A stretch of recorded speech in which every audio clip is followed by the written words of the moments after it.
Good morning. This is Robert Goodman here on Positive Stroke, Staying Clean on YouTube here. And I'm so happy that you want to be a part of my recovery. I hope what I share helps you with this point of view that I'm sharing with you. You know, this video that I'm making right now, this live stream, is for those that have loved ones in addiction, family members that are in addiction, and just to get an understanding on a person that was in addiction that's now living in recovery, living their best lives, how we can help and how we aren't helping.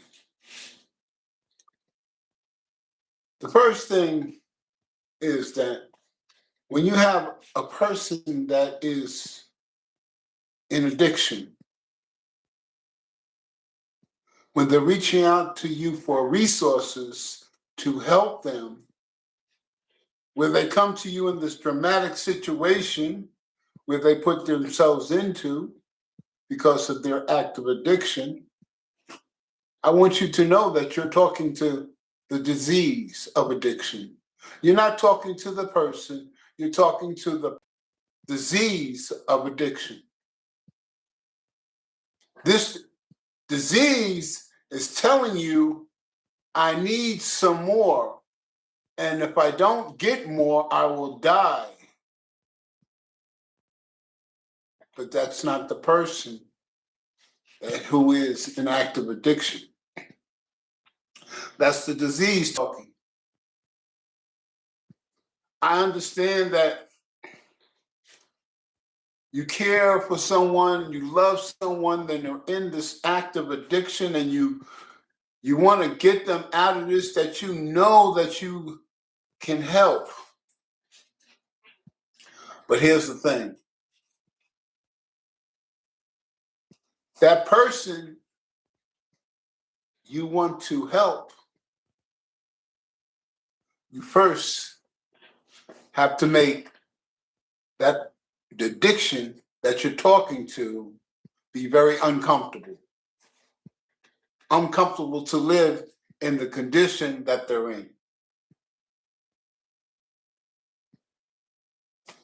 You do not want to make their life comfortable so they can continue in active addiction. But you must always remember that you're talking to the disease. And in order for you to get past the disease, you have to make the disease very uncomfortable for that person. And as that person be very uncomfortable, they will get tired of living that way and eventually get help. Hopefully before an overdose. Hopefully for going to jail. Hopefully for losing their lives.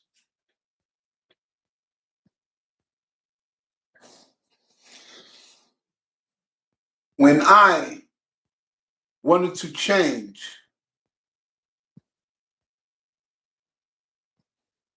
I had to make that decision. I had to make that decision that I did not want to be uncomfortable anymore. That I was tired of the drum. I was tired of the getting and using and the means to get more. I was tired of doing all these things so I can have this false of pleasure and false of hope of enjoying life on life's terms. Because my association with people like me, we all need our drug to survive. And that's our addiction controlling our lives. The help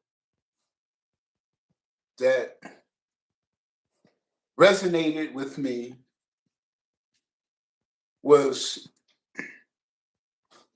When I finally decided that I didn't want to do this anymore, that I wanted something different, it was very scareful. I was scared because I did not know what to expect.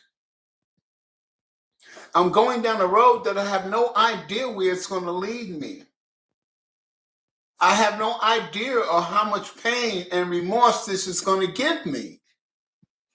I do not know how far it's going to make me be better than I am today. I won't make it. But I'm comfortable in the pain. I'm comfortable in the getting and using, hoping that I don't get caught. And if I get caught, get the minimum amount of time, get out and start all over again and get that first hit. The vicious cycle. I know what that's going to happen if that happens. I know. But I do not know where recovery is going to lead me. People that love me can truly understand and connect to what is going on with me. And as I start my journey in recovery, I'm finding out the painful truths of myself because my mind is getting clear. Reality is setting in. I'm starting to look at myself and how far down the road I've traveled, how much I've destroyed all that I love and all I care for. Not realizing that a lot of things I will not get back, that they're lost forever. And I have to learn to live with that pain.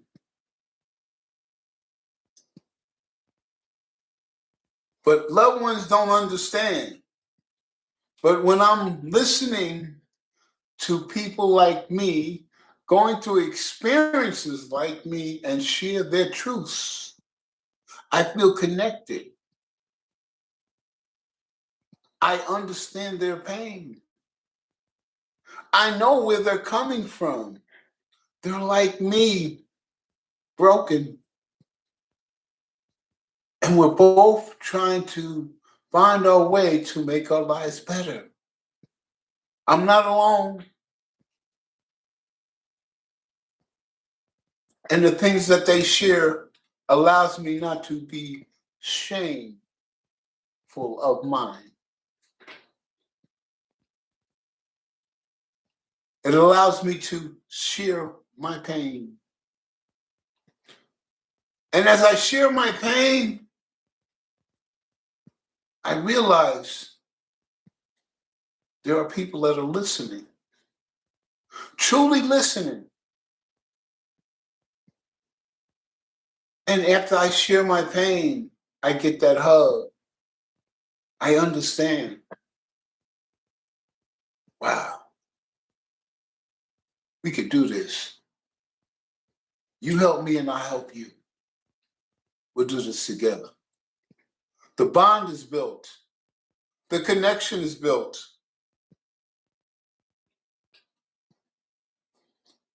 But you know, another point that we do not look at is that in active addiction, we're in a stressful mode 24/7. We're geared up for stress 24/7. All day. Every day. And then when it becomes night,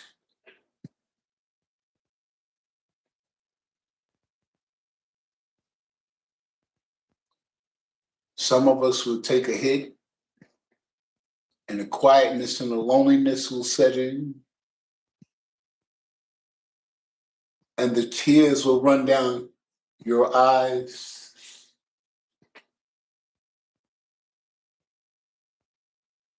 You feel bad because how low you had to go to get what you needed just to survive. How you're by yourself. How you're homeless, sleeping on the streets. And them smirks and people calling you the scum of the earth, crackhead, all pierces the heart. At the loneliness of the night, when the streets are quiet, and you're curled up trying to get a few hours sleep before the street gets busy and the noise takes over the peace of the night.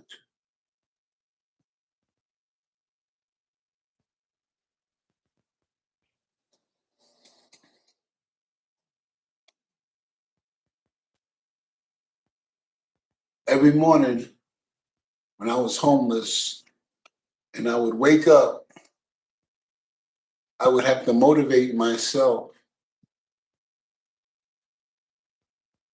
to get going, to make today better than yesterday, to be hopeful that I'll have enough food today.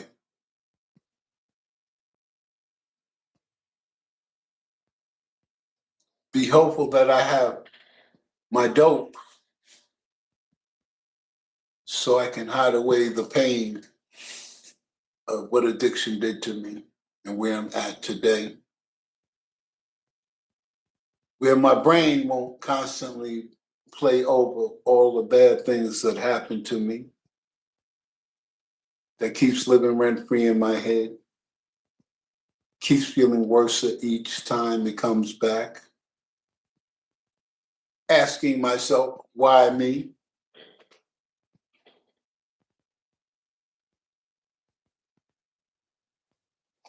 And then when you get around some loved ones, you just beat down just somewhat. And you just need conversation, a little compassion.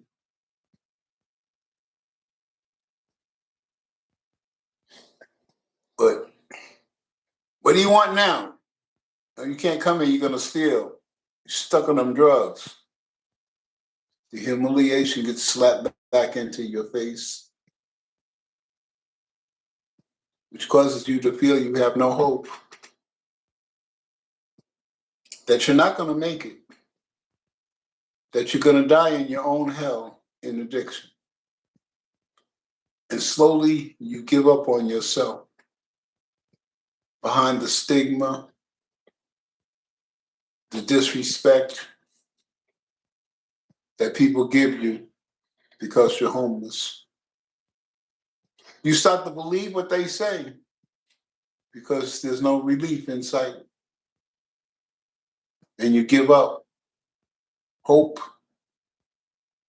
That's why you walk past the detox, why you don't make that phone call to get some help,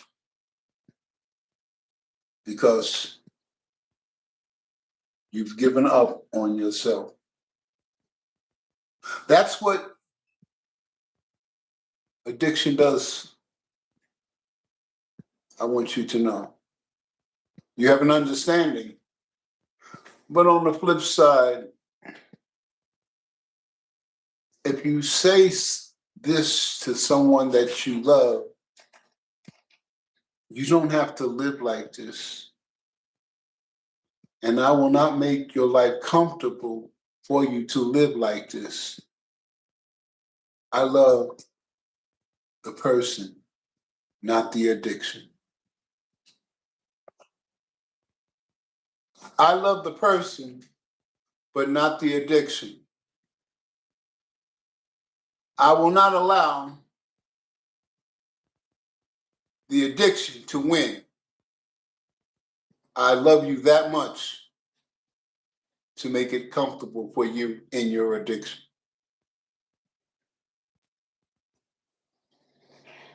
When you say it like that, they may walk away, they may do a little tantrum, but you sowed the seed. of compassion. You sowed the seed of love. I love you enough not to listen to the addiction, but I want to listen to the person that I love.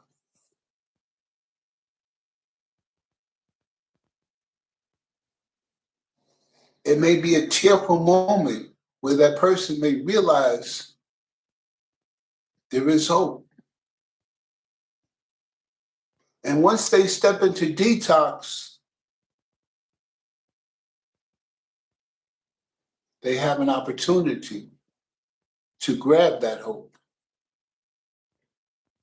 Where they see people like them going through their own pain and struggle of addiction.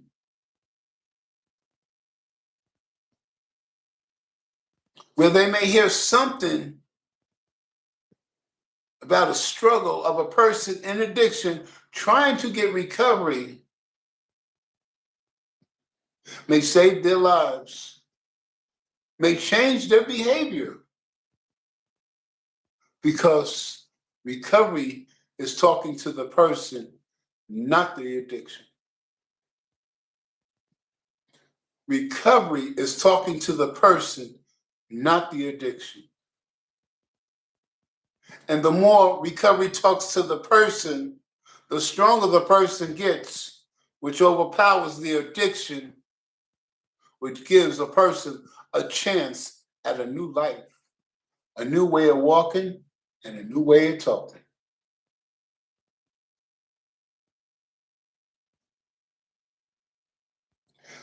There is so much shame that a person goes through looking at their active addiction. And they definitely don't want to share it with someone they love. Because the shame may bring them right back and pick up again. For you to look at them in that very bad way.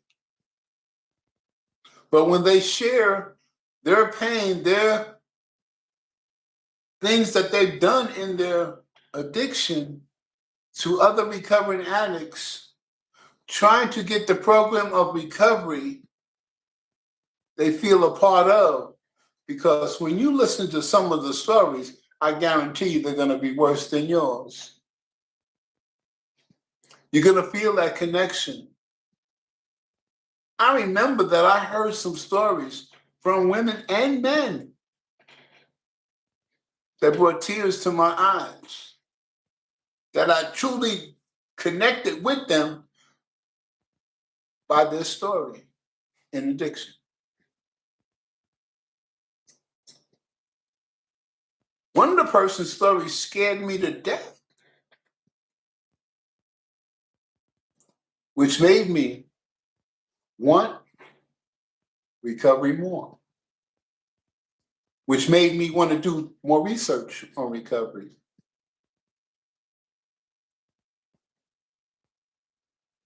When I hear men telling me their stories and losing what they lost, and I've lost the same thing, I connect with them.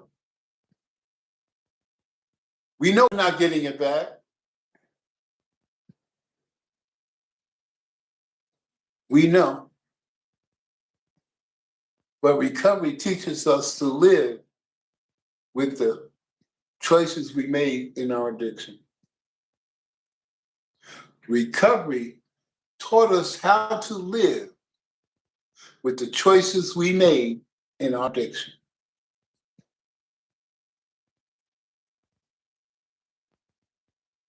Because if you do not learn to live with the mistakes you made, you're doomed to be repeating the same mistakes, expecting different results. I tried every way imaginable to get high successfully for 40 years. And it didn't work. I put a lot of time in, didn't I, to find a way that would work getting high. Doesn't work. There is none. Either you are or you're not. If you're an addict like me, Robert knows he better not go down the rabbit hole and play hero, play like he can do it, and he's special, because I'm not. I've crossed over, and I can't reinvent or change the situation. But what I can do is live in today. Don't pick up today.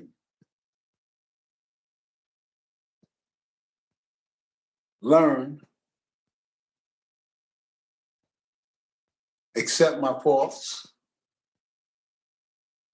And understand that I have no power over people, places, or things. And I say that a lot because a lot of times we like to control, manipulate people to do what we want them to do, or we feel what's best for them. But the thing is, all we know is what's best for us, not for another human being. They have to find their way to live their best life.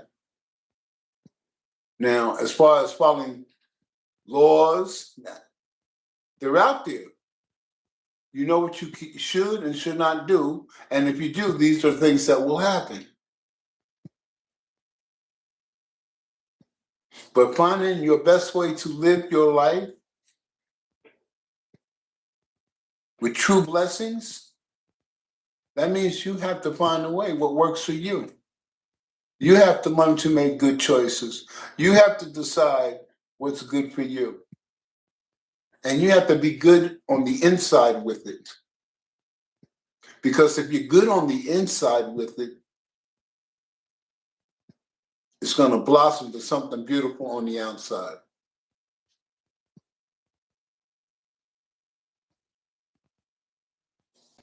I learned that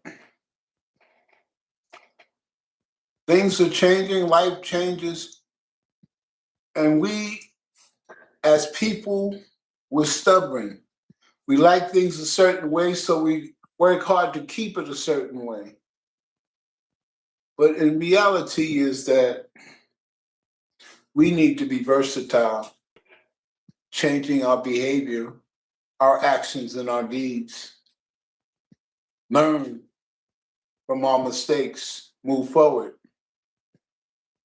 I like the adage that I share with most people is that I do have, because in reality, Robert only has today. It's important that I stay focused in today.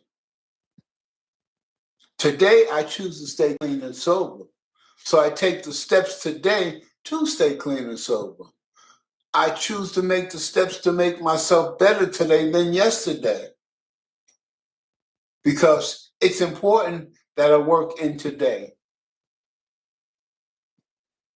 If I put one foot in the past, one in the future, as they say, you shit on today.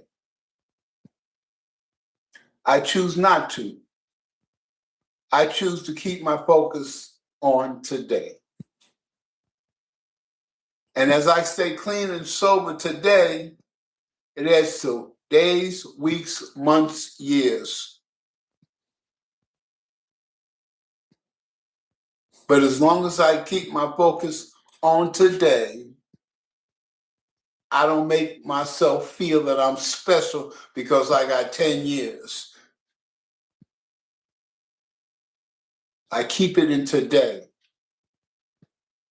because it's so easy for a person to project themselves better than another human being, to think they have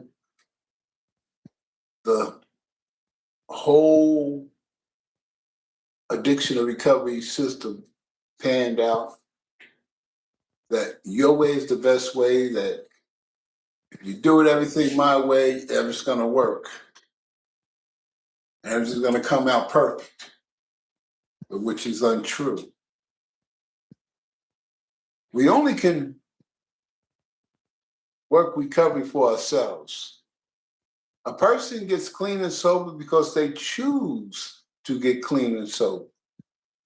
Nobody can make a person get clean and sober.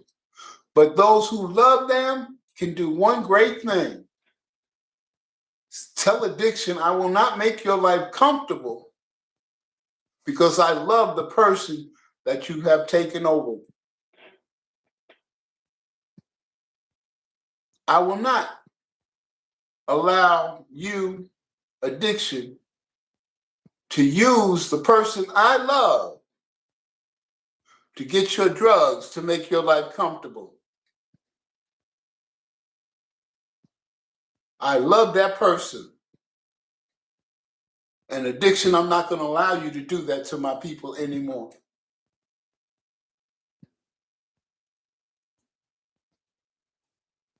When you say it like that, somewhere in time, at a quiet moment, your loved one will say,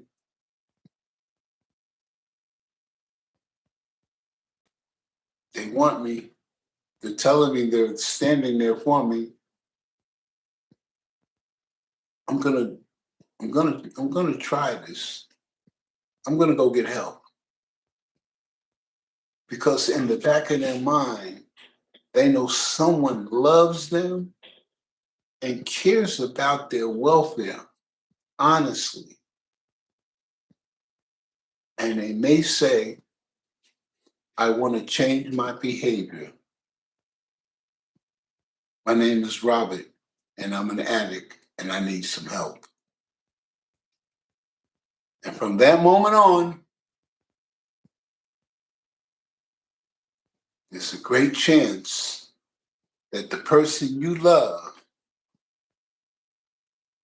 will find their way in recovery and will get recovery, and you will have your person that you love back in your life. This is Robert Goodman for Positive Stroke, Staying Clean. I hope I shared some information with you. And also, the last point I want to make before I end this video is that if you got someone that's in active addiction, you need help too. Because you are feeling the pain. You're feeling the hurt. You're feeling the loss of seeing someone that you love destroy themselves. Where you don't want to see it, so you run away. You don't answer the phone. You're dealing with their addiction also. So my suggestion is find an Al-Anon group. Those family members that are dealing with people in addiction. So you can have some support. So you can have some help. So you can see the mistakes that they made, so you won't make them. And also, the most important thing, that you're not alone. That there are people out there just like you going through exactly what you're going through that can help you through what you're going through. I hope with all my heart that this has helped someone. I hope that if you're in active addiction, that you just give yourself a chance. Try something different. Go on, try something different. Here's the thing. Say this. I'm going to give this 1 year. I'm going to do everything they tell me to do. I'm going to follow what they tell me to do. I'm going to learn everything I can. And if I don't like it, after 1 year, I'll go back to doing what I was doing. Try that. I guarantee you, after a year, you're going to like what you've become and what you've overcame. And you may not go back. This is Robert Goodman. You have a great and wonderful day.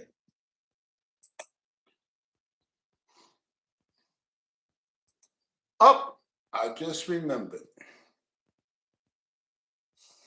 Tomorrow, I normally have a video live stream on Saturday, but I will not tomorrow.